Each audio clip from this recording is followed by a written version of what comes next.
Welcome back to the Babbling Bee, and welcome to part 2 of my video about summer plans for distraction and joy in 2026. Do watch part 1 if you haven't yet. There's Soren. Soren says hi. Because in part 1 I kind of explain the premise of my project to try and enjoy summer a little bit more this year.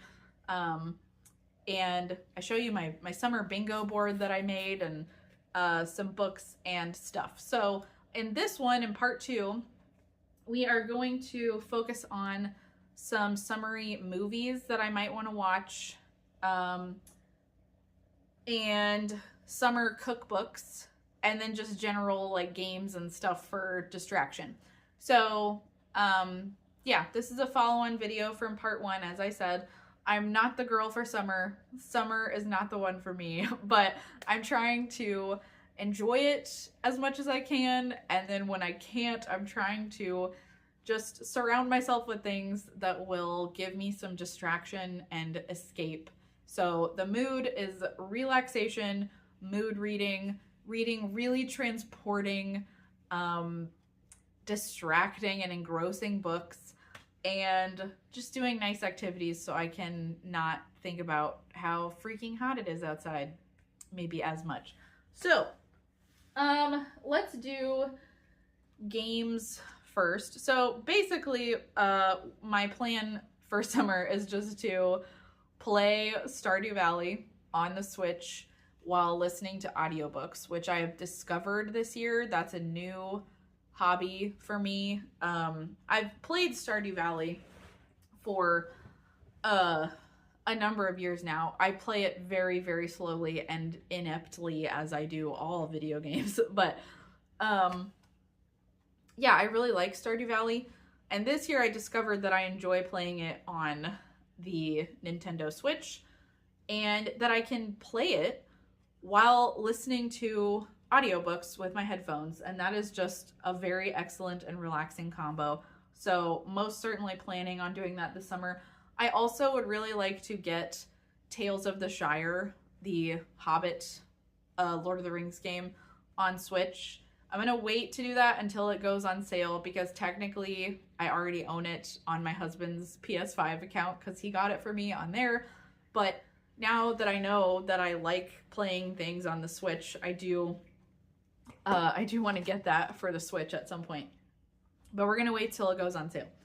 And then another game that I would like to get some time playing this summer is the Tea Dragon Society card game. Now I wouldn't classify myself as a gamer in the sense of video games or board games. My husband is most unequivocally a gamer. He is a video gamer and he is a board gamer, and he plays, I call them big boy games, which is a ridiculous way to describe it, but I just mean like, sometimes we call them big brain games as well. He plays like hard, complicated board games, and various country songs and movie quotes just run through my mind like a river when you try to explain board game rules to me. Good luck. It's not going to go well. So this is a game that I can play and enjoy. I feel like once you watch it played a couple of times, there's like a rhythm to it. It's seasonal. It goes through the seasons of the year, and that's very lovely. The artwork is just, let me take out a couple of cards for you. The artwork is super delightful. And I know there are some Tea Dragon Society books as well. I did look at those. I looked at one of those at work a while ago. I work at, for my local library district, and I did check out one of the Tea Dragon Society books recently. Which I didn't love. I honestly didn't even finish it. I couldn't really connect with the story. I just enjoyed the pretty artwork of it. But yeah, you'll have a little dragon, and that dragon, like in your deck of cards, you'll get like specific abilities and points for playing certain cards, and whatever. This is an example of one of the dragons, the ginseng dragon. And they're just all very adorable. There's, like I said, there's a routine to each turn and to each round. And once you do it a couple of times, I just think it starts to become more familiar and easy. And this is a game that you could play throughout the year, but it's very vibrant and colorful. And I think it just has like a nice, relaxing kind of summery vibe. So I definitely want to play some more Tea Dragon Society. We actually played it on the porch a while ago, so we kind of combined porch time, as I told you about in part 1, with cozy game time. So that was great. Okay, let's talk about summer movies. So as I told you in part 1, I love an archaeological adventure in the summertime, an archaeological mystery, pretty much anything that deals with like Egyptology or archaeology or whatever. So a classic summer movie for me is The Mummy. I will love this film forever. This was absolutely formative in my life. Also, speaking of movies, I'm trying to collect DVDs. So I'm showing you DVDs as a nod to like, I'm trying to collect more physical media.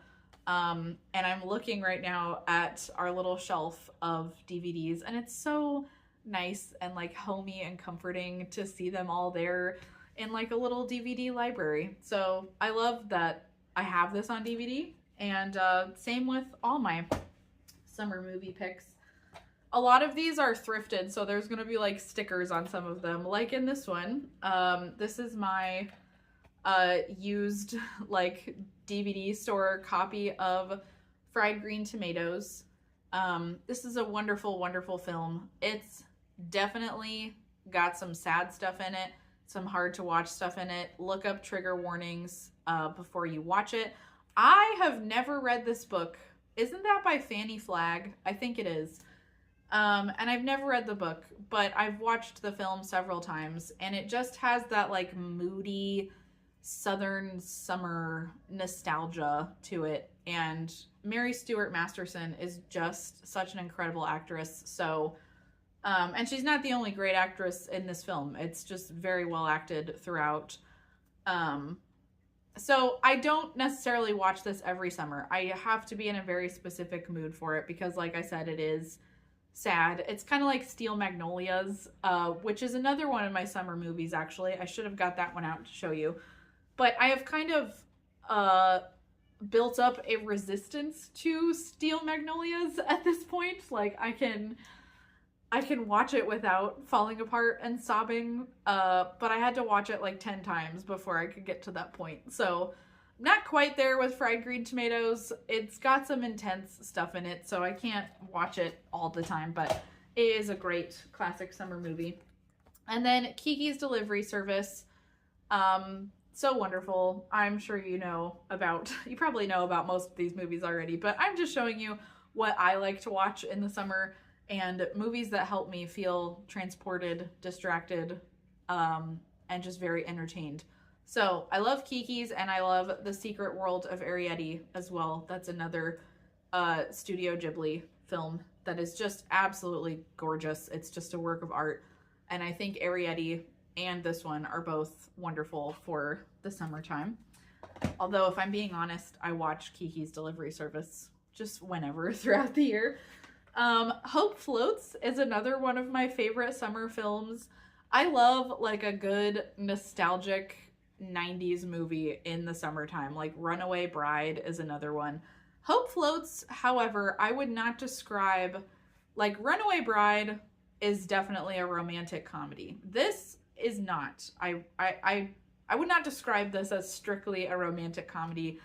I do think it's like a summer romance, but this movie is very much not just focused on the romance for me. This stars Harry Connick Jr. I don't even know if you can see him on, yeah, you can. Harry Connick Jr. and Sandra Bullock. It takes place in Texas, I believe. And it's so wonderful and great. But for me, when I watch Hope Floats, the romance is like one of the things going on in the film, but it is by no means the whole point of the film. There is a mother-daughter relationship between Sandra Bullock's character and her mother, that I feel is very central to this film. And there's another mother-daughter relationship in Sandra Bullock's character. Her name's Birdie. Birdie's relationship with her daughter, her young daughter, is equally central. So to me, this is a movie about mothers and daughters and all of the emotions and difficulty that comes with that. And also the joy and like fun and goodness of it. It's about a small town. It's about finding yourself and healing from grief and pain and trying to find flourishing again. So like the romance is definitely in there, but it's not the most central thing about this movie to me. And I do love it a lot. Okay, and then we have Father of the Bride and Father of the Bride 2. Also The Parent Trap, just Nancy Meyers in general. What's your favorite Nancy Meyers movie? Please tell me in the comments. There are several of them that I have never seen. I think Something's Gotta Give is one of them. There's several Nancy Meyers films that I still have never watched, so please tell me which ones you love. But I love Father of the Bride, and I actually rediscovered this last year, and I hadn't seen it for so long, and I watched it and was like, that is just such a wonderful, heartwarming and nostalgic film, and full of gorgeous Nancy Meyers interiors. So yeah, I haven't rewatched Father of the Bride 2 yet, so I'm hoping to get to that one this summer. But great summer film, as is Austenland, which is based on the novel by Shannon Hale, which shockingly I have never read. Spoilers for Jane Austen July. I'm hoping to read Austenland for Jane Austen July this year. But I do very much love and adore this movie. Kerry Russell, J.J. Field, Jennifer Coolidge, other assorted, hilarious, and wonderful actors. This movie just, it makes me laugh. It puts me in a good mood. It's very lighthearted and silly, and I love it a lot. So, Austenland will most likely be getting watched at some point this summer.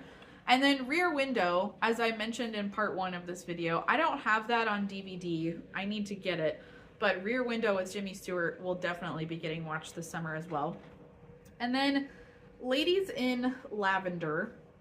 This has Maggie Smith and Judi Dench, so I don't know what else you need to know about it. That would be enough for me, just in and of itself. This has a similar effect on me to Enchanted April, the film Enchanted April, in terms of just like women being in like lush pastoral settings, the seaside. There's montages in it that I just love so much. This has nothing to do with the plot of Enchanted April. It's a totally different thing, but it just makes me feel a similar feeling to watching Enchanted April. If you've never seen this, it tells the story of two elderly sisters, and they live in their little cottage in their seaside village, which of course is just like the most idyllic looking thing ever. And a young man washes up on the beach and is injured, and they help to restore him to health. He doesn't speak English, so they're kind of navigating that, and this has a lot to do with like what the sister who is played by Judi Dench is really grappling with her age in this film, and like mourning the loss of her youth and beauty and vitality. And yeah, she definitely develops a crush on the young man, and I know some people find that really weird and off-putting about this movie, but I think it's a really just fascinating and sad look at you know, what she's grieving about her life and herself. I don't think it's so much about the young guy, you know what I mean? Like, she's just going through things. So Anyway, it's a beautiful film. It's easy on the eyes throughout. It's English seaside village life. And the relationship between the sisters is definitely at the heart of this. So, a wonderful summer film if you haven't seen it. Okay, other things. I have definitely, within the last year or so, I have really like gotten into a journaling rhythm and really just tried to embrace how much I love journaling as a practice, whether that's my actual diary, my journal, or my commonplace book.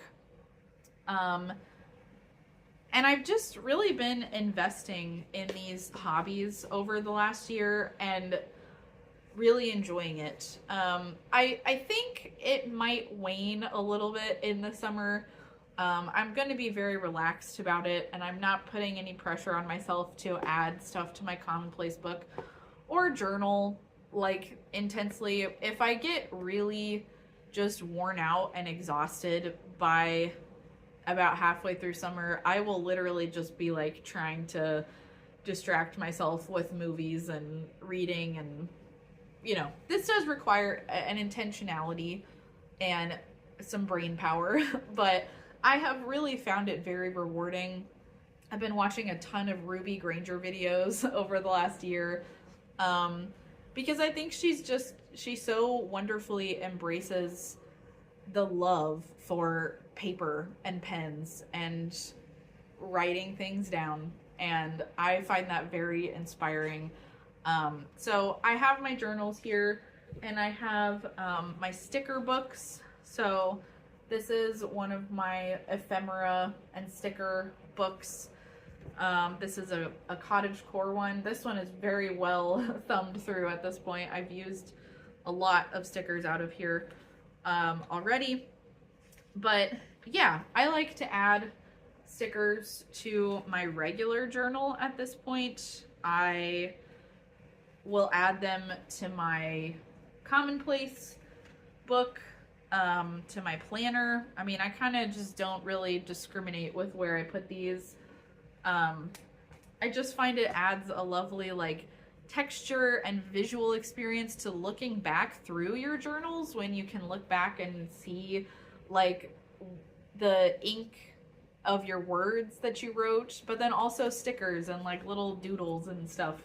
It just enriches the experience of them a lot, I think. So journaling is something that I find super cathartic. It's very helpful for my mental health in general. I have an anxiety disorder. Journaling helps to like get things out of my head and onto paper, and then I put the journal away, and it feels very cathartic and like a relief. So yeah, that's just kind of there on standby. I'm not going to put a ton of pressure on it, as I said.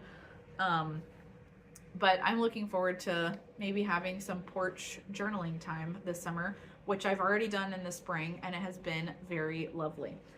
Okay, the final thing that I want to show you is some of my summer cookbooks. Now, I have way too many cookbooks, so this is by no means all of my summery or potentially summery cookbooks. But what I did is I just took out a small selection, and I've put them on my living room bookshelf so that I can have them to hand, and when I want some inspiration, flip through and see what I can make. I use cookbooks in a way that might not be super typical. Like, I don't always cook out of cookbooks.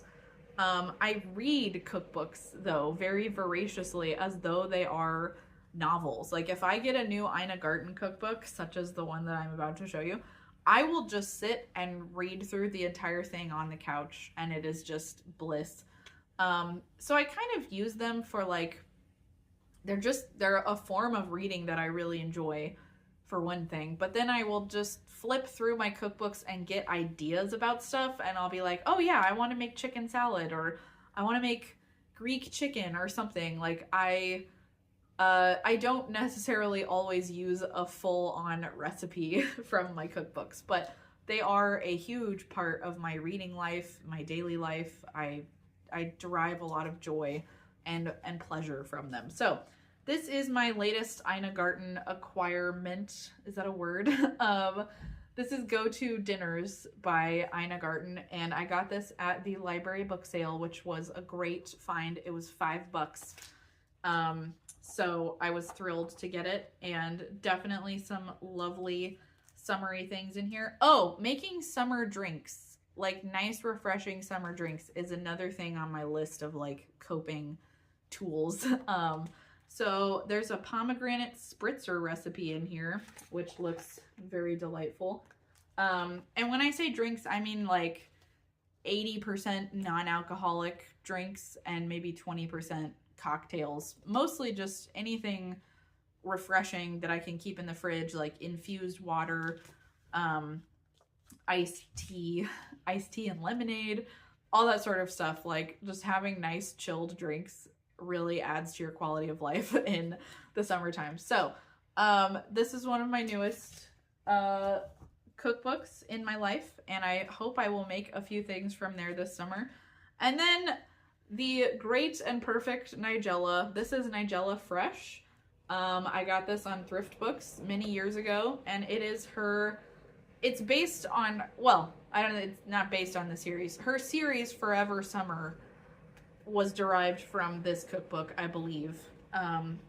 So it's all like Mediterranean, sunny, summery recipes. Some like Middle Eastern inspired things in here, some Asian inspired recipes, just beautiful stuff. Very like 2002 or 2004 food photography in here. We love to see it. So yeah, I look through this every summer and just get ideas. And then this is a newer cookbook in my life as well. Haven't used it at all, but I really enjoyed looking through it. And that is Bianco by Chris Bianco. And this is Italian, Mediterranean stuff. What I really want to do this summer is make some serious sandwiches. There's a French sandwich that I want to make. I think it's called, I'm going to butcher this, but it's like pan bagnat or something. And it's like, you make a salad with like tomato and basil and olives and like a vinaigrette, and you put that on a baguette. And the one that I watched, she put boiled eggs on there and I think like red onion and stuff, and it just looked so refreshing and delicious. So there's some really good sandwich recipes in here. Like look at that. But yeah, pasta, pizza, delicious things. And then finally, the summer book by Susan Branch. I love Susan Branch very much, and I love looking through this cookbook in the summertime. This has every bit of summer inspiration that you could possibly want is in here. I think she's releasing an updated version of it, or maybe she already did. That might already exist. You can go to her website. You should absolutely be reading her blog, and you can look back through her blog archives, which I do on a regular basis. Like if I'm having a bad day or a bad week and I am just very stressed out and exhausted, I will go to Susan Branch's website and read some of her archived blog posts from like 2013, 2015, whatever. And they're divided up into the months of the year. So you can go find like June of 2015 or whatever and just see what she was doing in her beautiful New England home in that summer and get loads of her beautiful summery inspiration. So yeah, I will definitely be thumbing through this. Maybe even today. I might take this out on the porch this evening and look through it because I haven't done that yet so far this summer. So I think I am going to do that. But anyway, thank you for being here and letting me chat to you about the things that I hope will distract me and preserve my sanity this summer and just generally add to my quality of life. Let me know if you have made any kind of summer bingo board, if you're doing any reading challenges, What are your summer reading plans? Are you just mood reading and vibing and reading what you want? Any big, huge books that you're hoping to get through this summer? If you have any cozy game recommendations in the vein of Tea Dragon Society, do let me know. I will definitely be interested in that. But I wish you all a very cozy and lovely summer ahead of just as much rest and restoration and reading as you can get. And I'll see you in another video soon. Thanks for watching. Bye.